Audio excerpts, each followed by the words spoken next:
overseas operator? Oh, she's right here. Oh, hold on, operator. Don't go away. I'll get her. Okay. Kathy, it's for you. Thank you, Betty. It's your father in Paris. Hello? This is Kathy Lane. Hello, Father. I'm wonderful. How are you? I miss you, too. Aunt Natalie and Uncle Martin are treating me wonderfully. They're fattening me up. You, too. Here's Patty. Hi, Uncle Kenneth. You should see Kathy. I'm making a real swinger out of her. Here's Mom. Love ya. It's Uncle Kenneth in Paris. Hello, Kenneth. Oh, everything is fine here. Kathy looks wonderful. I hope you can come and visit us soon. Here's Ross. Goodbye. Hi, Uncle Kenneth. Did you hear the funny story about the man Write who... it to him, son. I'll write it to you. Sail over the Eiffel Tower for me. Bye. I was talking to France. Oh, boy. Hello, Kat. This is a pleasant surprise. How's my favorite foreign correspondent? I'm fine. Martin, how's Kathy? She's wonderful. She and Patty are confusing the whole neighborhood. Reminds me of our youth. The twins bit all over again. Oh, by the way, Aunt Pauline just paid me a visit. You poor devil. She's on her way to see you. What? I just put her on a jet for New York this morning. She's stopping off at your house tonight for dinner. I thought you'd like to know. Thanks a lot. Aunt Pauline is going to have dinner here tonight. You may not find the old girl in a very good mood. We had our annual argument just before she left. Let me talk to Kathy again. Goodbye, Ken. And here's Kathy. Daddy? I just wanted to say goodbye, Kit Kat. I loved your story from Yugoslavia. Hurry up and finish school and get back over here. I miss you like the devil. I miss you, Ted, more than you miss me. Goodbye, Kit Kat. I love you. I love you, too.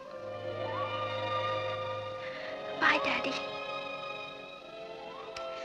I wonder what time Aunt Pauline's arriving. Father has talked a great deal about Aunt Pauline, but I haven't seen her since I was a little girl. Now, I admit that Aunt Pauline is a little eccentric, but we have to remember that she's all alone in the world. We're the only family she has. Yeah, and she's worth $1 million. That's neither here nor there. I wish it was here. I'm not supposed to know, but Aunt Pauline willed her money to a foundation for sailors' widows. So you're going to be nice to her for her own sake. Will you send me away to camp, please? No, I will not.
Gee, I get tired of lugging this stuff up to the basement year after year.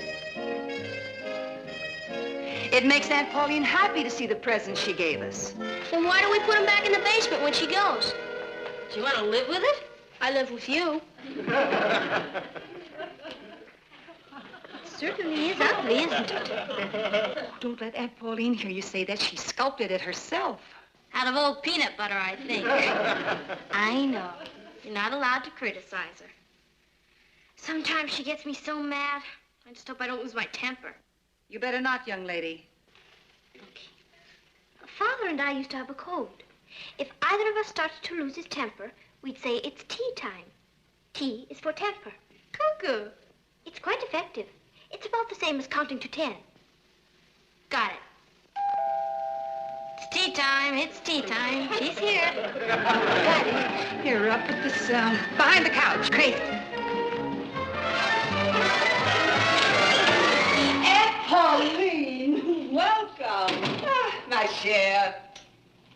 lovely? You've gained weight. Where are the petite ones? There they are, the little loves. Ah, Patty. Pauline? Ross. My, you've grown. Yeah, thanks. And this must be little Kathy. Très jolie. Hello, Aunt Pauline. You know, the resemblance is really remarkable. Of course, even as a child, Patty was a little prettier. Other than that, one could hardly tell them apart. Charming. One forgets what a teeny little house it really is. Oh. Charming. Oh, my luggage.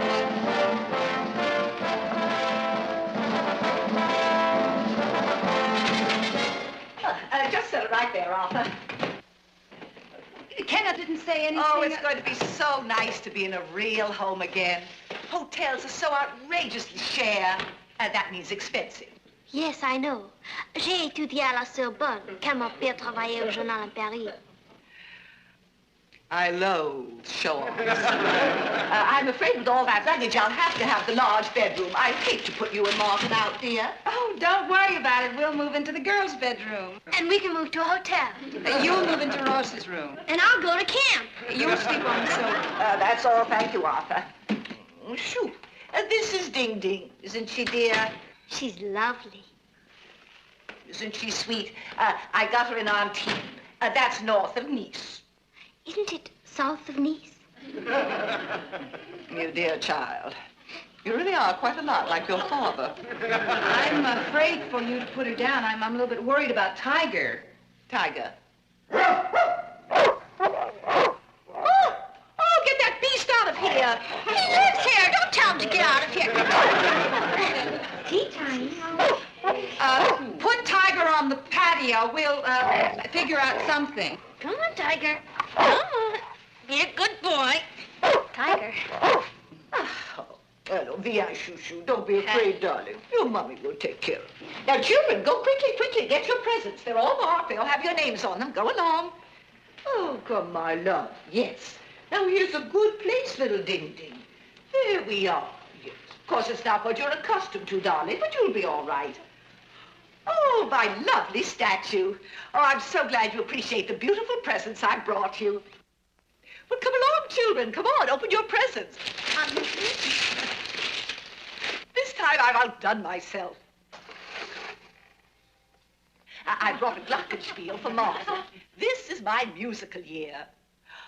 Ah, you can't imagine how heartwarming it's going to be to think of you all sitting around the fireplace here playing when I'm far away. Oh, I'm afraid I didn't bring anything for you, Kathy. Oh, I don't mind. Kathy plays a wild piano. Well, I'm surprised you ever had the time to learn the way your father drags you around the world. Well, that wasn't Father's fault. When you are a foreign correspondent, you must go where they send you. Why don't I get on with dinner? I have a wonderful roast in the oven. Just take it out. You're not to lift a finger. I'm going to do the cooking. Oh, that's very sweet of you, Aunt Pauline, but No, don't thank me. Only keep the maid out of my way. We don't have one. Oh, well, de nada. The kitchen is out of bounds for you, Natalie. Now, while I start cooking, why don't you go and take your things out of my room? And take these along with you. Now, come on, children, come on. Patty, I want you to go to the grocery store for me. I'll make you a list. And Ross, come on, I need something from the drugstore. And you too, Kathy, come along. You can help us. It's tea time. It's tea time. Hi, darling, I'm home. Did Aunt Pauline arrive? Like a tank battalion. Going out? Don't tempt me. Oh. Where is she? In the kitchen, cooking dinner. My kitchen is out of bounds to me. Aunt Pauline is cooking dinner? She insisted. Do you know, that's rather sweet, really. She's starved for a home of her own, so she's trying to make this her home. She's doing a bang-up job. Our bedroom is out of bounds, too. What? She's in, we're out. You mean she's moved in here? That's right. Oh, now, wait a minute. If she thinks she can come in here... Martin, you said it yourself. Aunt Pauline doesn't have a home of her own. We're all the family she has. We can't be mean to her. Ah, Martin. Hello, Aunt Pauline. I'm sorry I wasn't here to meet you. Oh, well, I assumed you were detained on urgent business. Well, Yes, as a matter of fact, You're thin. Natalie isn't feeding you properly. Oh, of course she... Well, I'll take care of that. I've always been a wonderful cook. But on this last trip to France, I realized that I knew nothing. Rien. Wait until you taste this dinner. I'm ready. I'm starved. Isn't there any way that you can hurry her up? She won't let me in the kitchen. Maybe she doesn't want you to steal any of her favorite recipes. Do you remember those crepe Suzette she made last year? They were marvelous. Here we are. You'll see. The good things in life are always worth waiting for. I'm so hungry I could eat a horse. That won't be necessary, young man. Looks delicious. What is it? Beefsteak. I love beefsteak. Oh, well, these are especially good. You really will love these. Now, go ahead, everybody. Eat your heart's content because there's plenty more in the kitchen. Enough for seconds and even thirds if you want them. What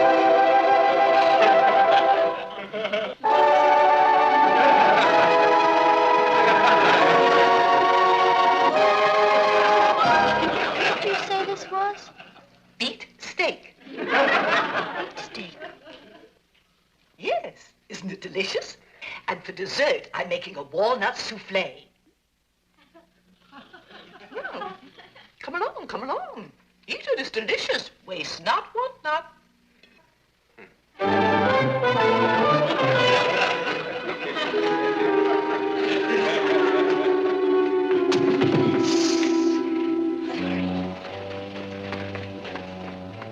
Hurry up, Natalie. I'm beginning to fade away. Yes, so am I. Hi. Welcome to the club. What are you doing up in the middle of the night? Same as you, trying to stay alive. Hello, Tiger. Good boy. Has he been fed? Yes, don't tell Aunt Pauline, but we gave him some non-vegetarian dog food. This is ridiculous. I'm starving to death in my own home. Darling, what would you like? Food. Glorious food. I think I'll start with lamb chops and work up. I want a hamburger. I'd like some sausages. That's what I want. Lamb chops, hamburger, and sausages. Oh, it's you. I thought perhaps it was a burglar and I hurried right down. Aunt Pauline. Uh-huh. I caught you. I knew you'd want some more of my beef steak. Remember, I told you there was enough for seconds and even thirds? Come along, everybody. We'll sit down and have a delicious midnight feast. And some tea.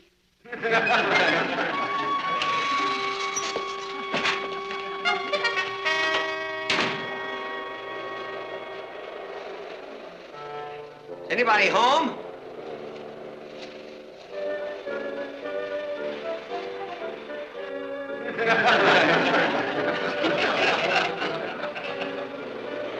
What's going on here? An Eskimo convention? It's freezing in here.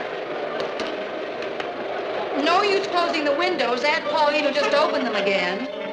She learned it from a doctor in Newfoundland. They never catch colds up there. Well, then let her go to Newfoundland. This is ridiculous. She's your aunt, not mine. Why didn't that blow away? Dear me, it's getting stuffy in here. Oh, Martin, you're home. Am I? I'm not sure anymore.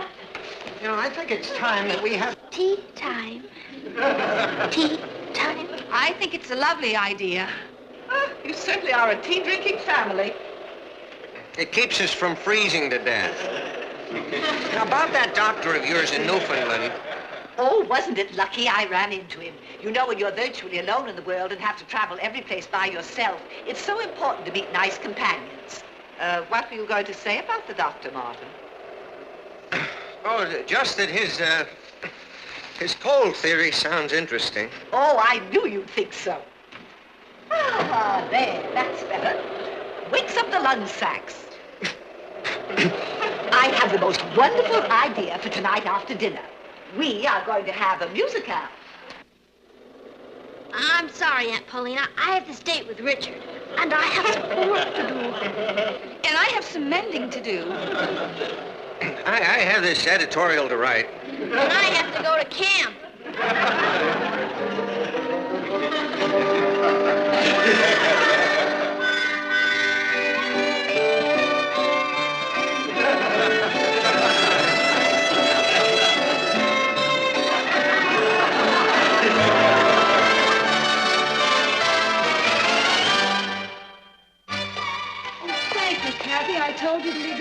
me later. Oh, there weren't very many, Aunt Natalie. I'm going out shopping. What would you like for dinner? Carrot steak or spinach pie? I think I'd like... I know. Neither would I. It won't last forever. I know she's difficult, but she's our only aunt, and we can't turn her out, can we? Or can we? I've noticed that most of Uncle Martin's conversation the past few days has consisted of tea time. She's quite a woman. I'm really very fond of her. Father has talked to me about her for so long, and yet there is no real way to prepare one for Aunt Pauline. You miss your father, don't you? Very much. In a way, having Aunt Pauline here makes me feel that Father is closer. I mean, she is part of his family, isn't she? I think I'd like spinach pie for dinner. You know something? I not only love you, I like you.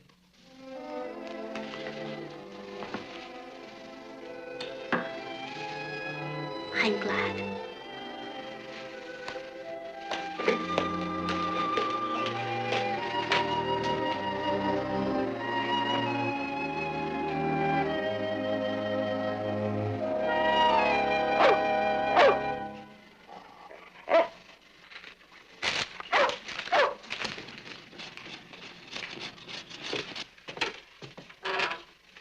There you are, Tiger. There you are. That's very unsanitary, Kathy. Dogs can give you hydrophobia. Oh, not Tiger. He's a sweet dog. He would never hurt anyone. You're an argumentative child, aren't you? I don't mean to be, Aunt Pauline. I'm sure you don't. It's just the way you've been brought up. Or should I say the way you haven't been brought up? I didn't mean to be rude. The one thing I will not tolerate is insolence. But knowing your father, I'm not surprised. I think it's disgraceful the way you've been reared, dragged around the world like some nomad without any home or roots. That wasn't Father's fault. When Mother died, he wanted me with him, and I wanted to be with him. Well, that's no way for a young girl to live, hobnobbing with those ruffian newspaper men. They're not ruffians. They're very nice. I think I know a little more about it than you do. Father and I have always been very close. It was terribly difficult for him to decide to send me here to live while he's traveling so much. Well, he had no alternative. It's very inconvenient for an attractive widower to have a teenage daughter around. That's a horrible thing to say. Well, I'm a woman of the world, and your father always was a mouton noir, a black sheep. Because he won't kowtow to you? My father is the finest man I've ever known. Old moneybags. Old money bags. That's what he calls you. He says you have a money bag for a heart and tinsel for a brain.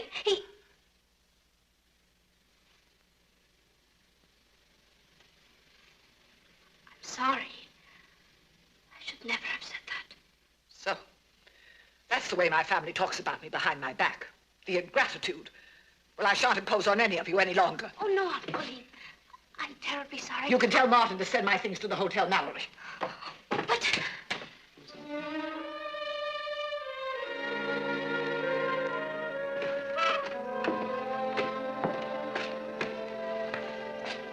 Kath, dinner's ready. I'm not very hungry, Uncle Martin. Now, don't blame yourself for what happened, Kathy. She had no right to attack your father. And I had no right to be rude to her. I simply lost my temper. I was horrible, Uncle Martin. Wish I'd been here. Where will she go? Mexico City, I suppose. Now, don't worry about it, Kathy. She's pretty tough. She'll be back next year. No, she won't. She's terribly proud. She meant what she said. Well, we'll talk about it later. Come on, have something to eat. You'll feel better. Aunt Natalie fixed some stuffed veal chops. Real veal. Would you excuse me? I don't care for any dinner.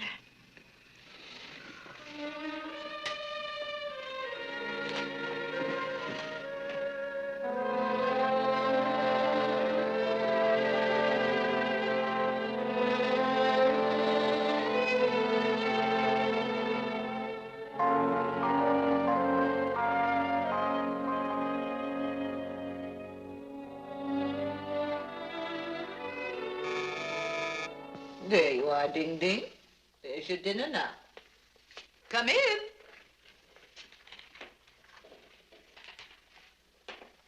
Oh. They sent you to beg me to come back. Well, you're wasting your time. I came to apologize. You only said what everybody's been thinking about me for a long time. Only they wouldn't say it because they wanted my money. And I have no intention of being the family joke. Please go.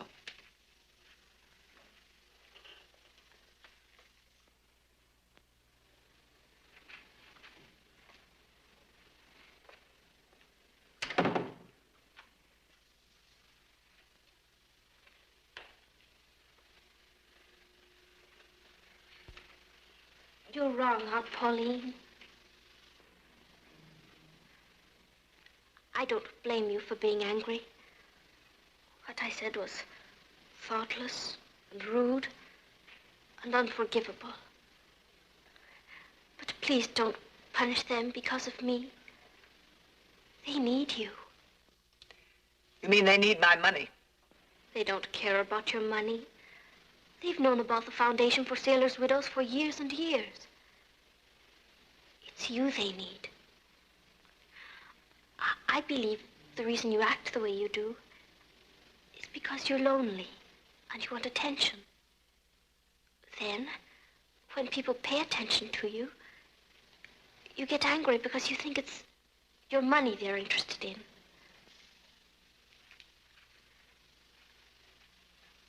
You're not the easiest aunt in the world, but you're all we have.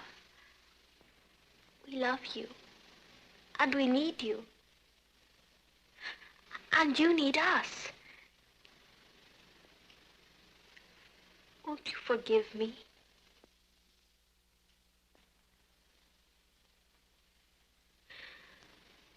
I'm sorry. Goodbye, Aunt Pauline.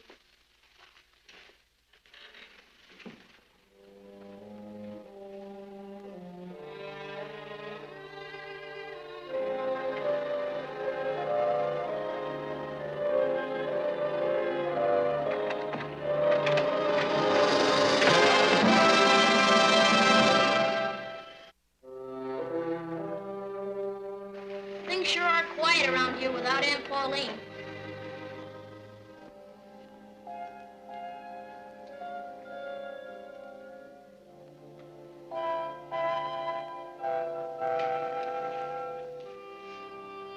Patty, you want to warm up your zither? Natalie?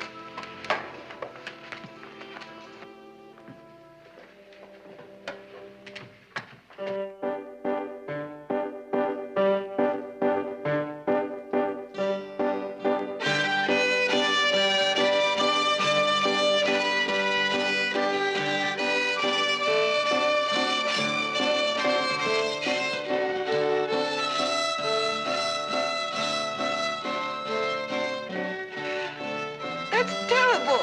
What's the matter with all of you? Where's the rhythm? You have no sense of rhythm.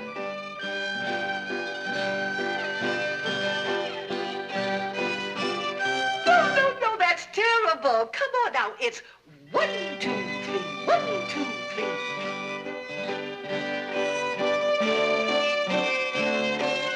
Kathy, child, what's the matter with you? Don't you know the difference between a B and a G flat?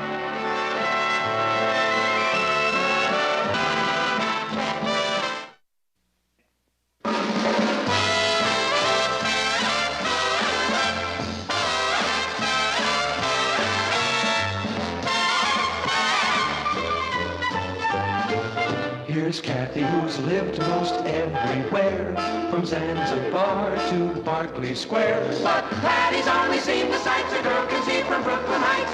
What a crazy pair, hot and cousins, identical cousins, and you'll find they laugh alike, they walk alike, at times they even talk alike. You can lose your mind when cousins are two of a kind.